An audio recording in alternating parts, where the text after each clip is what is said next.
Hey, I'm Decathlon Gamer. Welcome back to F1 Manager 23, episode 83. Something that really goes to show just how difficult things are right now. Even though we have the number one car on the grid, we're not number one. We just find a way to be the best. But if we look at part by part, our chassis probably say that we are either third or fourth as a team, depending on the addition of the cooling. The front wing, second in airflow sensitivity, but no better than sixth anywhere else. Probably third best there as well. Maybe fourth best. Rear wing, second best. Probably. Fourth, fifth, sixth, seventh, ninth. That's, probably second best. Side pods, probably second best again. Engine cooling a little bit off, but otherwise third, fourth. Underfloor. There might be an argument that we are the best underfloor out there. But if we are, it's just barely. The low speed, the high speed, lagging behind definitely at least one other team. And the suspension, probably second best. Be third, right? Fifth in a number of categories. Seventh in another. So probably third best. So we're looking at one part out of six where we are probably number one, and barely. We're looking at maybe two parts where we're number two, and three parts where we're either third or fourth. We're on the upper end of the grid, kind of across the board. But none of it is dominant. None of it is a clear, hey, we are number one, we have the best. We just don't have any big weaknesses now. And it's just enough. We're just good enough consistently across the board where our car is just about number one when you add it all together. Consistently, weekend by weekend, that should put us in a position to compete, especially when downforce levels are similar at low speed, high speed. We just do have the high speed one. I think our low speed is probably a little bit better off. We obviously do have the top speed as well. The brake cooling and engine cooling have improved from about 13th now to 6th and 10th. The acceleration actually has improved from 13th to 11th, so we've overtaken one team in the acceleration area. And again, you know, when you look at this, that's your number one team, right? 4 number ones, a number 2, and a number 6, never mind the total extra weight. That doesn't actually impact literally anything other than longevity of your parts. But you look at that and you go, yes, that is the number one team. But barely, right? It's not dominant. And as we've seen from the other components, this is something that we're just pulling together. And since the huge regulation change that handful of years ago, we are clearly looking at that scenario over the last 2 to 3 seasons anyway, where it's very close. It's very competitive, front of the grid to the back of the grid. That's the thing in real life, too, that we've seen this year in particular. Red Bull is still dominant. They still clearly have the best car. But they're not going to dominate every track, unlike the last couple seasons. They'll dominate most tracks. They're going to win the championship comfortably. But the gap behind them is closer.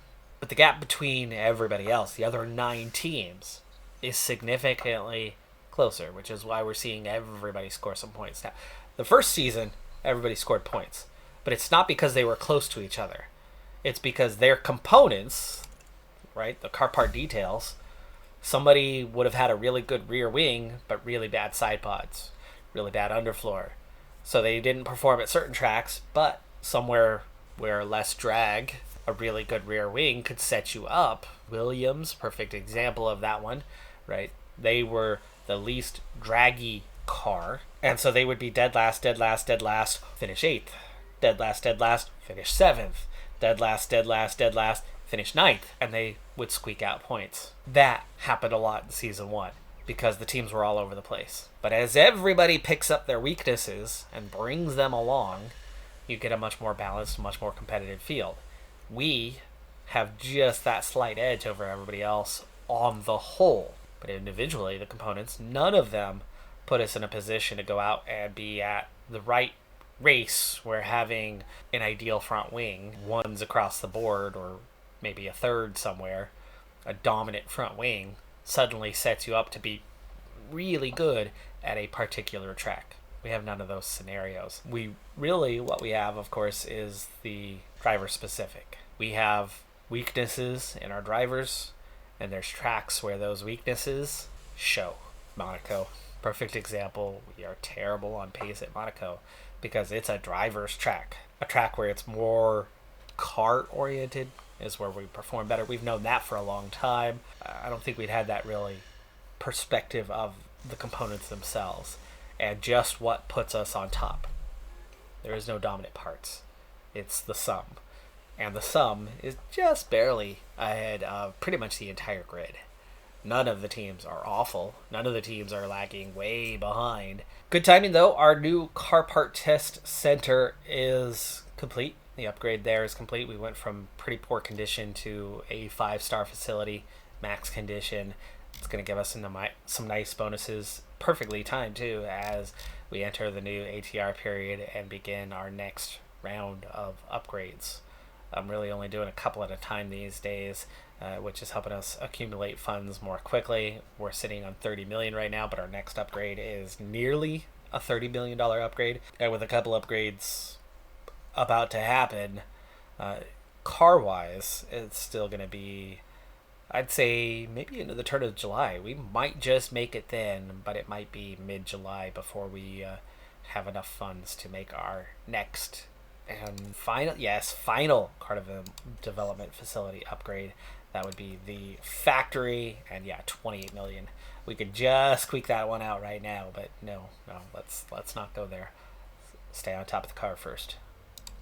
Our brake cooling is already really strong in the front wing, so I'm actually going to turn it down a little bit. Take away, it was over 4%. We're going to add a little more to the airflow sensitivity, which is one of our weaker areas, and bring the gains up in that department just a bit. So new front wing design incoming. Be ready in 30 days.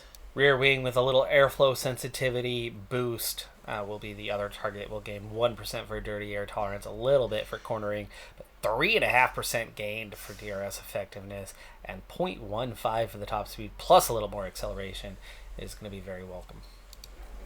Welcome, and come on in to the home of British motor racing. It's Silverstone, where the Formula One World Championship began back in 1950. And this historic high-speed track remains a challenge for our drivers' courage and determination to this very day. Silverstone demands a lot of power from cars with numerous twists and historic turns. Downforce is going to be a key factor to manage if teams want to succeed here. The British Grand Prix is nearly upon us, the drivers composing themselves on the grid ahead of 52 laps around Silverstone.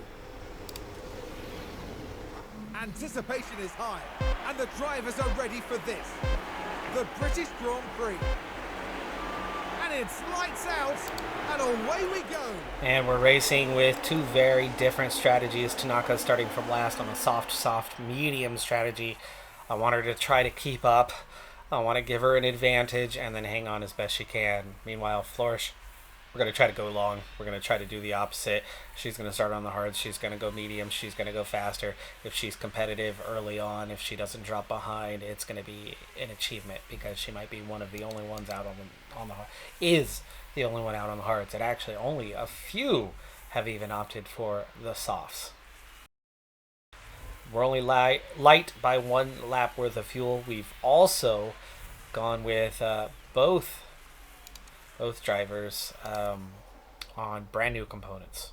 So we are breaking in some new components this week, and I was hoping we would be a little more competitive, but the qualifying time suggested that we're not going to be quite that competitive. Flourish is losing DRS range here. Following somebody on the softs, being on the hards is definitely holding things up.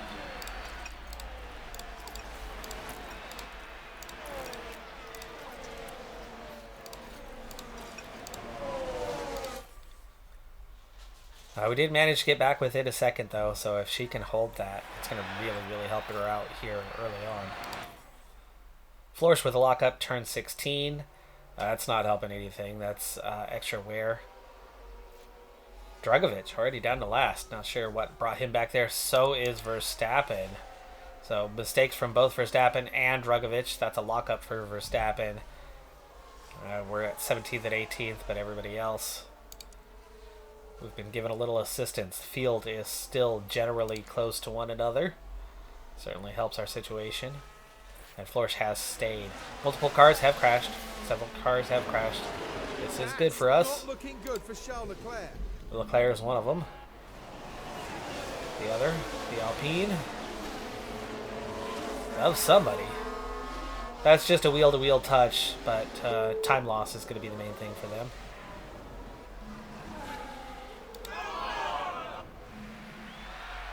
Could be a racing incident. Just how they touched, but not necessarily. That was right at the front of the grid, though. It was either Porsche or Tsunoda. Porsche with a time penalty, 5-second time penalty, the race leader. So that was a battle for the lead of the race. And both have decided to pit. Leclerc was the worst for it, but Porsche is going to pick up that 5-second penalty, and that messes up both of their days. Verstappen and Drugovich have both messed up their days, so far we've been given a boost by 4 cars going backwards. Florsch, at least, is keeping up on the hards here. We'll want her to push when she gets into clean air. Right now, I think DRS is helping her keep up and not holding her back. Tanaka, same thing with at least she's keeping up scenario. I'm not too worried about either of them, but that is Tanaka going forward. No, Tanaka. Florsch going forward. Tsunoda into the pits. Both Alpines have pit now. Very early for a pit stop. Tanaka's at 51%. With 2 cars ahead in the train, it's hard for Florsch to go forward, but like I said, I'm actually quite pleased with her ability to have made at least one overtake on the slowest compound of anyone, keeping up. Meanwhile, it'd be nice if Tanaka could find a way to go forward. She is overheating a little bit, being that she is on the soft. She's going to end up having to pit early. And we might not be able to make a soft, medium work. We may end up having to go soft, hard, or something alternative, because she's really, really wearing through these softs a lot faster than expected. Simply by keeping up, she's putting herself in harm's way, degrading the tires that much faster. She has not been overheating much. I mean, this is really just a new development. She just can't handle them. She's burning through them way too fast. I put her on that strategy because of the burn rate, and even then, it's not gonna cover it. So we might be on an alternative strategy here for Tanaka shortly. In fact, I might tell her to push, see if she can get around Piastri or not. Driver confidence dropping a little bit because she's not pushing. Tire wear warning. Here we go. 29%. Halfway around the current lap.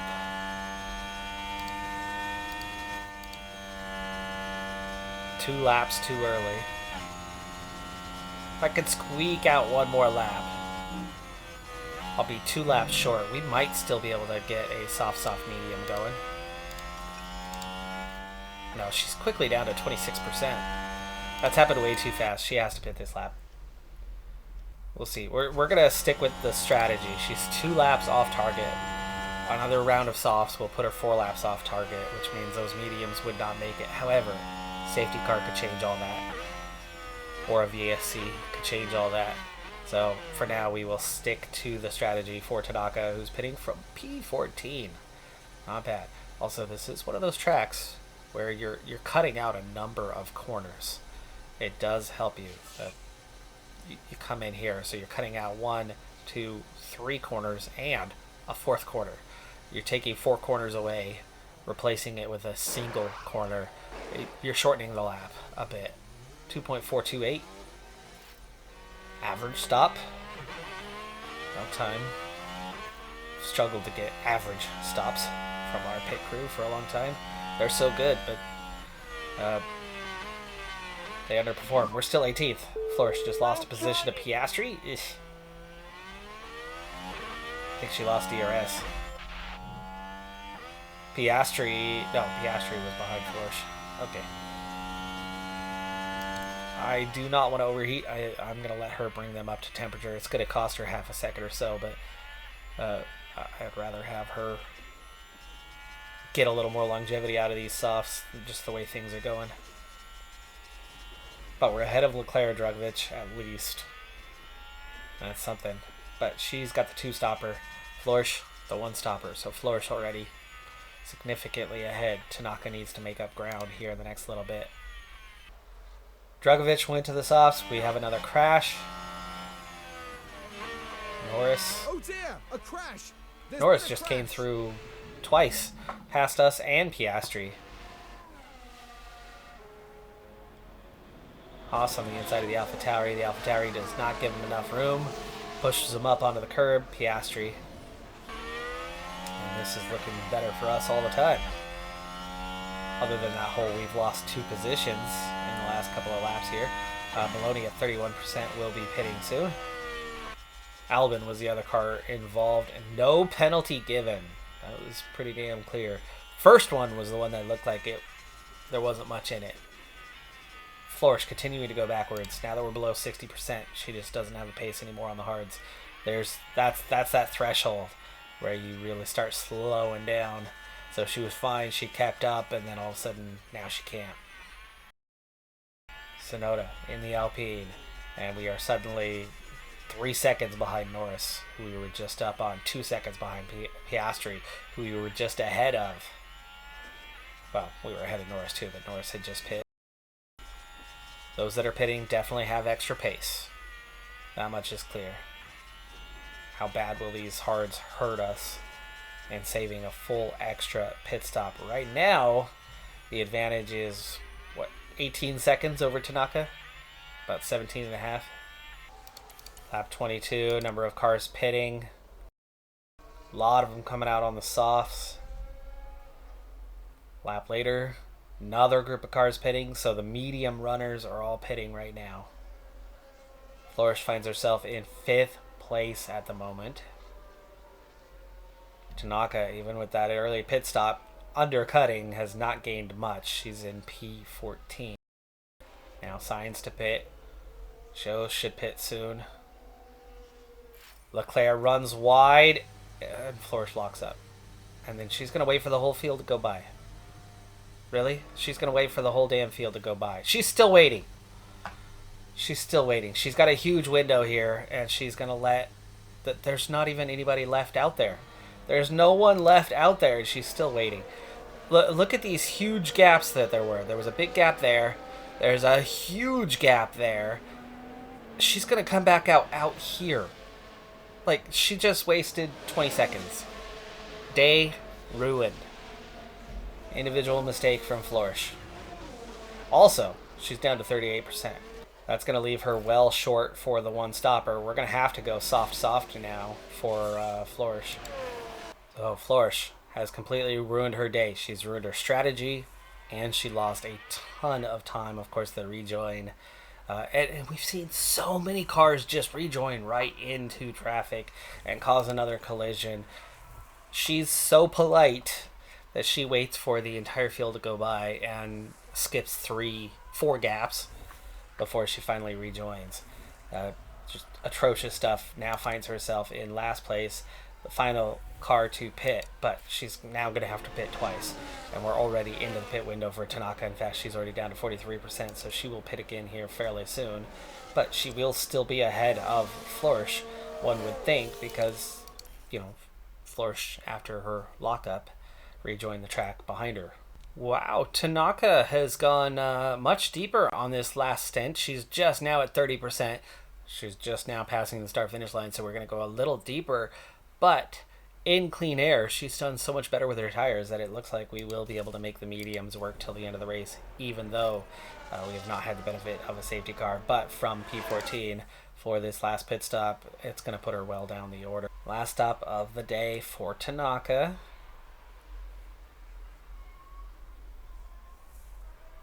.2497. Their average, or just ever so slightly below our average pit stop time. She's in 17th, but Albin and Dragovic are just behind her, and even Florsch is only a further 3.5 seconds back.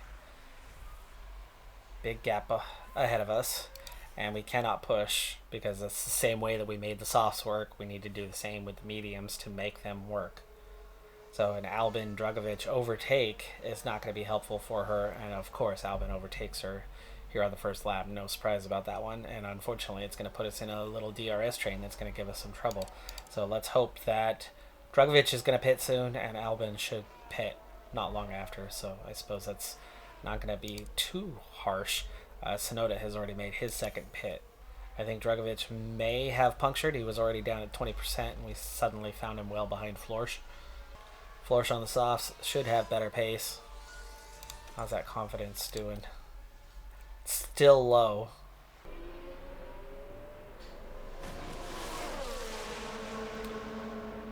Mercedes plus the Ferrari of George Russell. Almost every race. Florsch needs to start pushing. We're going to pit soon. 10 laps to go. She's not going to run it down to 30%. Russell with a 5-second time penalty. We also need to conserve a little bit of fuel here. 10 laps to go. Not quite there on the recovery yet. It was only one lap worth of underfueling, but no VSCs, no safety cars, no bonus recovery. Even with DRS, we lost a second. I know I'm underfueling here, but ouch. She lost a full second on one straightaway with DRS. Knock it down to 0.2. I think that's just about enough on the lifting coast. Florsch. A problem! Yay!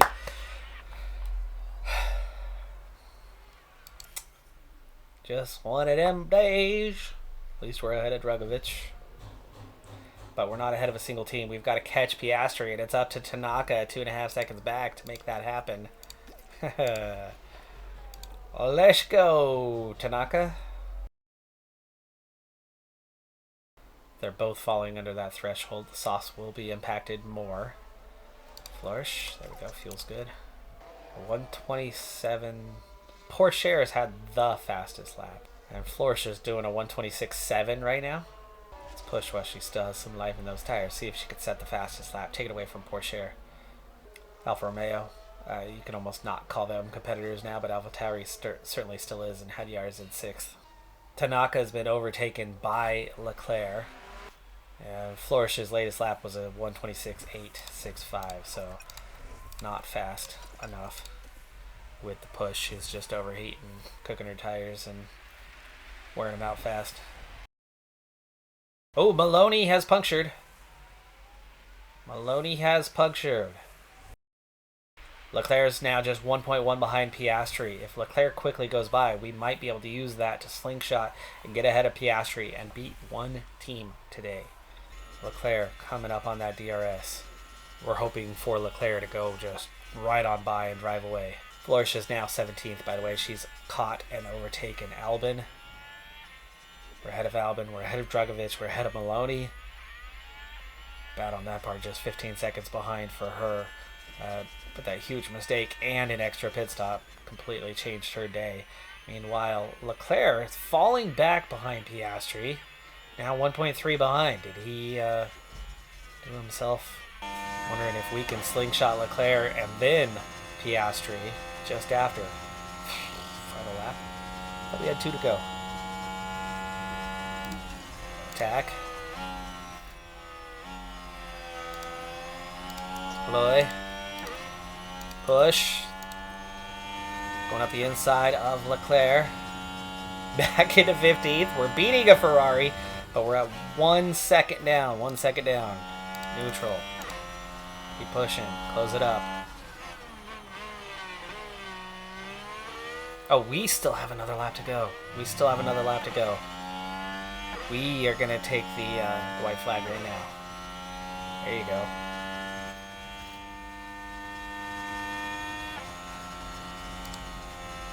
Push on, Florsch. 15th, 17th. We've caught Piastri. And here we go. Here we go. This is the place. Let's get the run. We've got the DRS. Let's go, Tanaka. Let's go. Son of a... I already turned it up to high.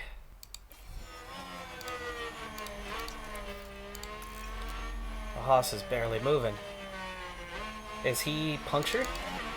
No.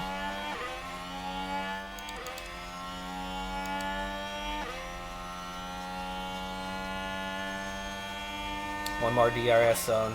We're going to save this for that. Lando Norris wins it. Come on. He's first over the Piastri line. we need to beat just to get 9th as a team today. We're not going to get any points, but here we go. Boy. Yes, she goes to the outside. This is going to become the inside. Here comes that overtake. Yes, Tanaka in the P14. Balanced. Woo, go Tanaka. Okay. Terrible day, just got a little bit better. It's not much, but it's a small victory. 14th for Tanaka. Flourish will take P17.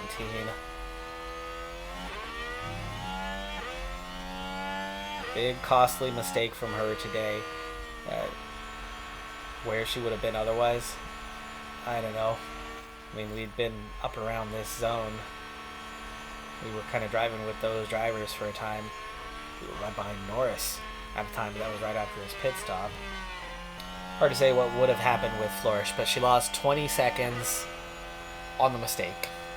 Then she loses roughly 20 seconds on the extra pit stop that she had to run.